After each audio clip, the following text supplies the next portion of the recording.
Peter. I echo everything that Mr. Day just said, and let me add to it briefly from my perspective.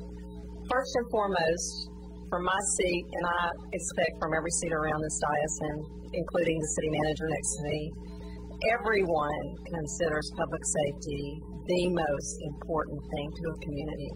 Right at the very top. Unequivocally, I believe it is of highest priority to this community. So like Mr. Day said, over the past year and a half, we have seen Mr. Gray work across the entire city operations. Let me be specific across those departments that he referenced: information technology, our planning department, our finance department, our fire department, our economic development corporation. We've seen change in leadership and change in progress across all these areas. You know, when I ran for council the first time, everybody said, this city is hard to deal with. You can't get anything done through our planning department.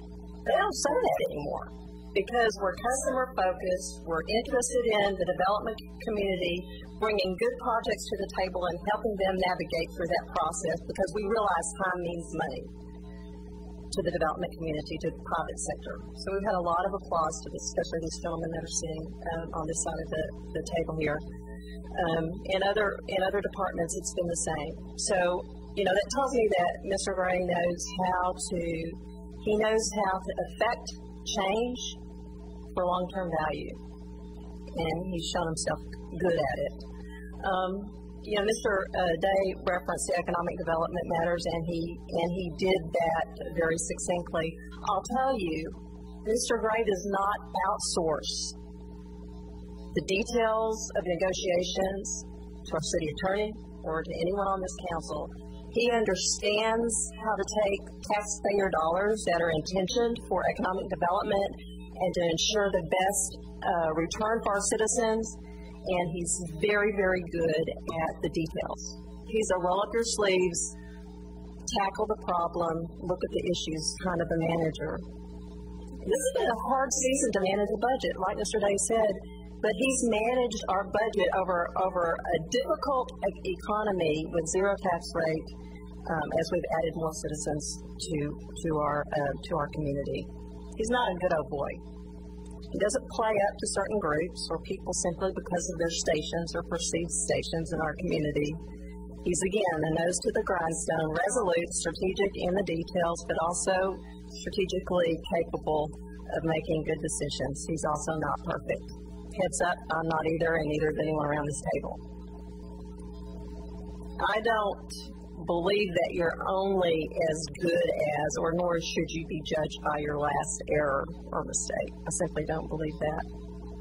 When I sit in executive session, I think about the public sitting there with me. I mean, really, what would the rational citizen, because truth be told, we can't talk about what we hear in executive session that precipitated this decision. Confidentiality laws preclude us from doing so. It's a bummer, really.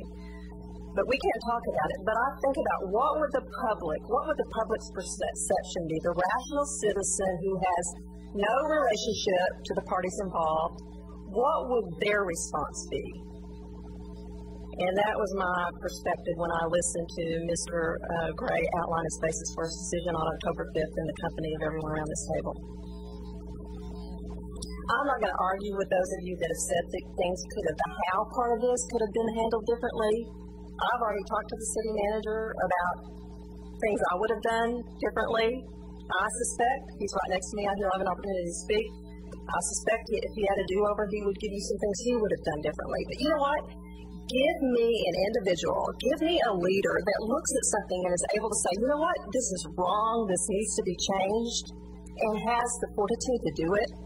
And just quite honestly, it would have been a lot easier to say nothing, do nothing, and be nothing, just let the status quo go on. There's a Thomas Paine quote out there, because I've seen some Thomas Paine quotes out there, and I think this is a good one. A long habit of not thinking a thing wrong gives it a superficial appearance of being right. I think that's a pretty good quote. Someone that sees something that is wrong and that acts on it has a lot of credibility. That's not a person of principle. So, again, I'm not going to argue with those of you that have said this could have been handled differently. That's the how. But in terms of the decision, I think the right decision was made, and the right go-forward plan, Chief, was made. I have confidence in you. It's inherently unfair to criticize the city manager when he's not allowed to defend himself due to confidentiality laws. I'm disappointed in that. Coming out of our October 5th conversation as a team, I anticipated that we would have the majority perspective shared with the community. That was my expectation because there was a majority view and it wasn't shared, and that's disappointing. Going forward, though, where are we right now? Those from the outside look at our community, and they've given us awards for where we are collectively. Not through the single efforts of one person, but collectively as a community, because you know what? We're a great community. Our police department, fire department, the men and women that live in this community and that work hard in their jobs and in their schools and in their HOAs and that do all the right things for all the right reasons and made us what we are. And so I'm confident that going forward we'll get past this. There's some takeaways. There's some lessons to be learned. I personally have learned a few, and I expect everyone around this table has as well. But I think it's time to tighten up our bootstraps and move on. That's where I am.